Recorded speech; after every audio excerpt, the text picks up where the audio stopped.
안녕하세요. 아무리 봐도 무해한 리뷰 아무리입니다. 아무리에서 세 번째로 다룰 리뷰는 바로 수지, 남주혁, 김선호, 강한나 등 화려한 라인업과 함께 다수의 대세 청춘 남녀 스타들이 출연한 것은 물론 스타트업이라는 익숙치 않은 소재를 배경으로 하여 주목받았던 그 드라마인데요. 2020년 10월부터 12월까지 TVN 채널과 넷플릭스에서 동시 상영되었고 미치겠다 너 때문에를 통해 매니아층에게 주로 사랑받던 김선호 배우님을 단숨에 대세 배우로 만들었던 바로 그 드라마 스타트업입니다. 화려한 배우 라인업과 스튜디오 드래곤이라는 대한민국 최정상의 빵빵한 제작사를 얻고도 방영 직후 흑수저 여주인공이 몇백만원짜리 디올백을 들고 다니는 게 말이 되냐, 엔터치면 코딩이 실행되다니 코딩을 대체 뭔지는 알고 만든 거냐, 매운맛까진 바라지도 않는다, 이런 무색무취 써보녀라니 캐릭터의 서사분배, 빈부극차 무엇이냐 처럼 현실과는 조금 먼 설정에 다수의 오점을 남기며 여러 논란의 대상이 된 드라마이기도 하죠. 자, 그럼에도 불구하고 왜 이 드라마를 세 번째 작품으로 선정했느냐 의아해하시는 분들이 있으실 텐데요. 이 뭔 개소리야! 뒤에 조금 더 자세히 설명하겠지만 양언니가 생각하기에는 드라마는 드라마일 뿐 너무 날선 비판들을 조금 걷어내고 보다 보면 편안하게 따라가기에는 무리 없던 스토리라인, 진한 눈물 콧물 쏟아내며 보았던 몇 장면, 그리고 마음속 작은 울림까지 나름 충분한 관전 포인트가 있다고 생각했기 때문입니다. 사실 이 드라마는 총 16부작, 매회 80분 가까이 되는 러닝타임으로 꽤나 뚱뚱한 분량의 에피소드를 갖고 있는 작품인데 그럼에도 불구하고 스타트업을 보다 보면 한 해 한 해 그렇게 길게 느껴지지는 않습니다. 특히 이번 드라마는 앞서 리뷰한 청불 등급 2개의 헤비급 드라마와는 다르게 비교적 넓은 연령층이 부담없이 함께 즐길 수 있는 라이트급 드라마라는 점 미리 말씀드리며, 그럼 본격적인 관전 포인트 소개에 앞서 인물 관계도를 통한 간단한 줄거리 설명 들어가겠습니다. 남이 보기에 아직 대단히 이룬 것은 없지만 자신이 선택한 삶에 대해서는 항상 후회하지 않는 캔디 같은 성격을 가진 캐릭터 서달미. 평범한 구직 생활을 하던 중 달미는 어릴 적 자신과 아버지를 버리고 떠난 친언니를 성공한 CEO 그리고 청년 구직자의 신분으로 제외하게 되면서 시익의 현타 한번 맞고 이를 갈며 스타트업이라는 세계에 첫 발을 딛습니다. 못할 건 뭐야? 수학 영재로 많은 주목을 받았지만 어린 시절에 비해 아주 조용한 유년 시절을 보내고 성인으로 성장한 운둔형 코딩 천재 남도산. 쓰러질 것 같은 옥탑방을 구해 마음 맞는 친구들과 원대한 포부를 가지고 삼선택이라는 회사를 창업하지만 도대체 어디로 어떻게 나아가야 원하는 성공을 쟁취할 수 있을지 몰라 고군분투하다가 전문가의 도움을 얻기 위해 삼선택 친구들과 함께 스타트업 양성소 샌드박스에 입성하게 됩니다. 흑수저였지만 명석한 두뇌와 끈기로 성공 가도에 올라 손목 아플 정도로 무거워 보이는 비싼 시계, 럭셔리카, 한강뷰 아파트까지 다 가진 남자 한지평. 스타트업 기업들에 투자하는 벤처 기업의 수석 팀장으로 등장. 꿈을 향해 달려가는 달미와 도산에게 쓴소리를 마다않지만 결국 츤데레 같은 캐릭터로 누구보다 그들에게 도움을 주는 멘토 역할을 하죠. 마지막으로 달미의 친언니 원인재. 성공한 여성 CEO지만 원래 금수저고 다 가졌으니까 성공은 당연하지 라는 등 주변의 시기와 질투, 오해에 신물을 느끼고 오로지 자신만의 힘으로 성공하고 인정받기 위해 밑바닥에서부터 다시 시작하는 캐릭터입니다. 앞서 말했듯 이 드라마는 신생 벤처기업들을 칭하는 스타트업을 주요 소재로 다루며 전반적인 스토리도 스타트업 양성소라 불리는 샌드박스를 배경으로 전개되는데요. 사실 이 작품은 너의 목소리가 들려, 피노키오, 당신이 잠든 사이 등등등 판타지 속에서도 현실을 잘 녹여내어 다수의 명작을 만들어낸 우리나라에서 인정받는 스타 작가 중 한 명인 박혜련 작가님이 극본을 맡았다 하여 방영 전부터 대중의 큰 기대를 받았었는데요. 양언니 또한 이러한 기대감을 갖고 첫 방부터 본방사수를 했었는데 기대가 크면 실망도 클 수밖에요. 조금 아쉬웠던 드라마인 건 사실입니다. 하지만 양언니 개인적으로는 스타트업이라는 소재에 대한 큰 기대감보다는 각자의 꿈을 위해 노력하는 개인의 성장 스토리 플러스 간질간질 로맨스 드라마로 편하게 본다면 꽤 나쁘지 않은 드라마였다고 생각합니다. 꽤 나쁘지 않다니 그게 추천을 한다는 거냐 마는 거냐 하실 수도 있을 것 같아서 얼른 양언니가 소개하는 스타트업 매력 포인트 들어가 보겠습니다. 먼저 첫 번째 포인트는 뛰는 주류 위에 날아다니는 비주류들, 구멍 없는 연기파 배우들의 감칠맛 나는 연기의 향연입니다. 보통 한국 드라마에서는 메인 포스터의 중앙에 보이는 딱 요 둘, 이 주인공들의 이야기로 극의 중요한 스토리가 다 흘러간다고 해도 무방할 만큼 메인 한두 명이 극의 흐름을 하드캐리하곤 하는데요. 스타트업에서는 이 주류 캐릭터 외에도 수많은 비주류 캐릭터들의 이야기가 없어서는 안 될 정도로 극의 중요한 비중을 차지하며 더 큰 재미와 감동을 선사합니다.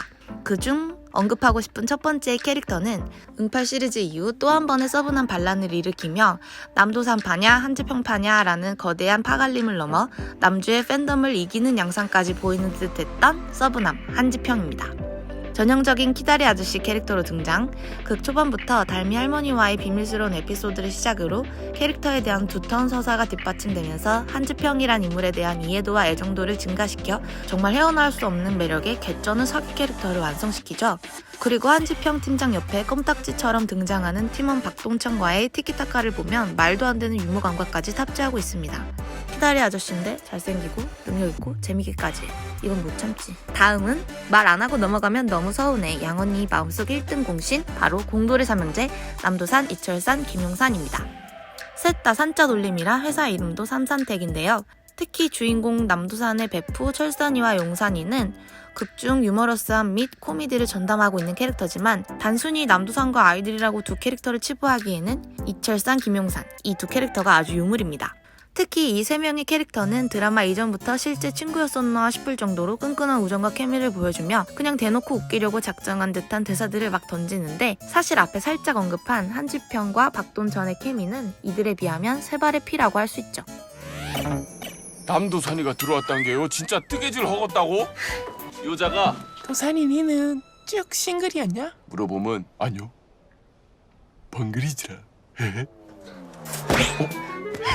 이런 개소리나 씨부려서 쫓아내불고. 근데 그렇게 생각 없이 실컷 웃다 보면 별다른 생각 없는 이 청춘들이 아무도 알아봐주지 않지만 그렇게 순수한 모습으로 자신들의 꿈을 향해 달려가는 모습을 보여줌으로써 보는 이로 하여금 또 흐뭇한 미소를 짓게 합니다. 마지막으로 정말 빼먹을 수 없는 캐릭터는 눈물샘 지대로 자극하는 달미의 영원한 안식처 최원덕 할머니입니다. 사실 스토리의 시작이 되는 달미와 다른 등장인물들과의 인연도 원덕 할머니부터 시작일 만큼 꽤 중요한 역할을 담당하고 계시죠. 그리고 잊을만 하면 한 번씩 등장하여 툭툭 던지는 말들이 있는데 이 대사들이 참 주옥 같습니다. 달미야, 넌 코스모스야. 아직 봄이잖아. 천천히 기다리면 가을에 가장 예쁘게 필 거야. 그러니까 너무 초조해하지 마. 인생의 모든 희노애락을 다 경험한 어른이 별것도 아닌 일에 크게 절망하고 지나치게 휘청이는 청춘들에게 해주는 진실성 있는 조언이다 보니 더 마음에 와닿고 하더라고요.